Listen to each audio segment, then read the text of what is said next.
All right, well, we're going to do our final reflection for the IEC, which is unbelievable that we're even doing this. So I thought I would kind of show you around my website and kind of give you some assignments that I'm actually really proud of and things that I've actually gotten to implement. For starters, what have I learned? I've learned a ton. I can honestly say that this course has impacted my teaching strategies immensely. I have been impacted not only by what the professors have been assigning us, but also by the impact of our CUE community, the cohort that I've been part of. Everything has been very influential. I was especially thankful for some of the CUE workshops we were able to be a part of, such as with Jody Green. She was my absolute favorite. She taught us that it's okay to totally app smash, which is confusing to our students at times, but it's also going to be something that they'll grow comfortable with because that's what they do on a daily basis anyways. So that was pretty cool to think outside of the box and to do more student doing rather than more teacher led and then student doing. This course has really changed my thought process on how to get students involved in their learning. So I would definitely say the most transformational piece of this would be the more student doing.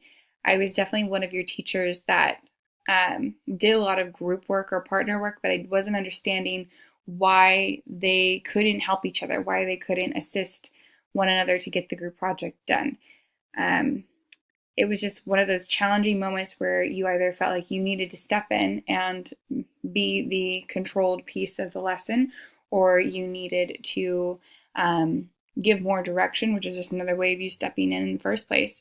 So I feel like with these technology pieces and with some other workshops I've gotten to attend this year, I've been able to really transform the way that I direct a lesson or direct a way of doing group work.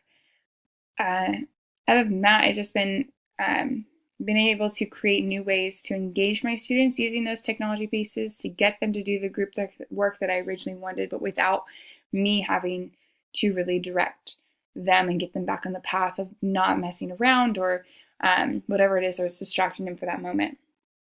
Otherwise, I was definitely able to become more comfortable with implementing technology. I have been known as one of the teachers that uses technology on a daily basis, but now that I've taken this course, I don't feel like that was a title that should have been applied to me just because I was able to use a keynote every single day to teach my lesson.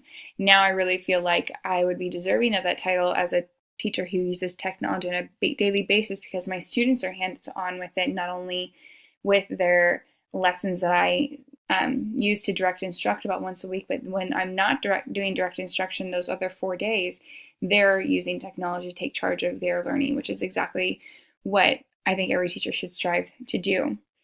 So in that regard, what was implemented? What was I able to create in this course and really take to my classroom?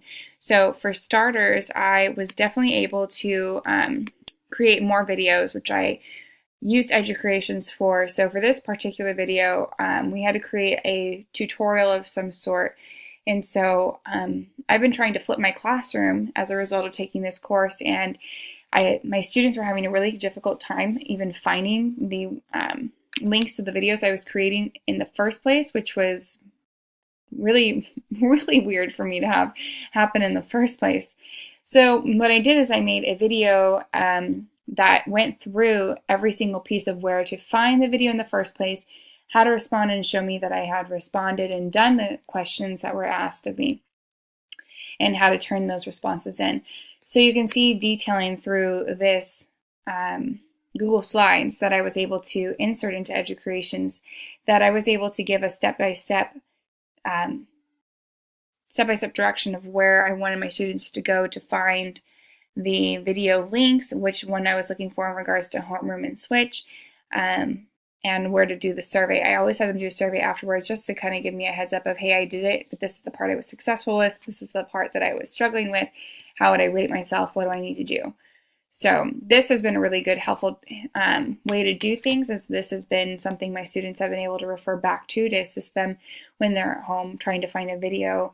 If I've assigned it as homework or if I've assigned it as classwork in the class, they know how to get to it without me having to come by and direct them or appear doing the same thing. other than that, the other thing that I was doing, I've been able to implement is my syllabus, which I know is supposed to be intended for an online course, but I am teaching a technology course in my district right now, which has actually been a lot of fun, challenging but fun. And so what I have done is I don't necessarily give the syllabus to my students because granted they're like 12 and 13 years old and they would have no idea what to do with the syllabus in the first place.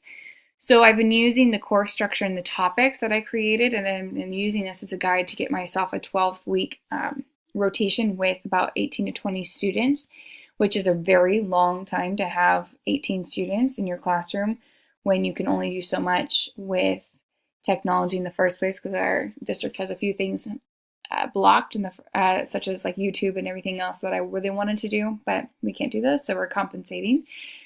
So I've been using this structure that I created to help me guide myself through those 12 weeks without the students getting bored, and really helping me get some new engaging classroom techniques going in.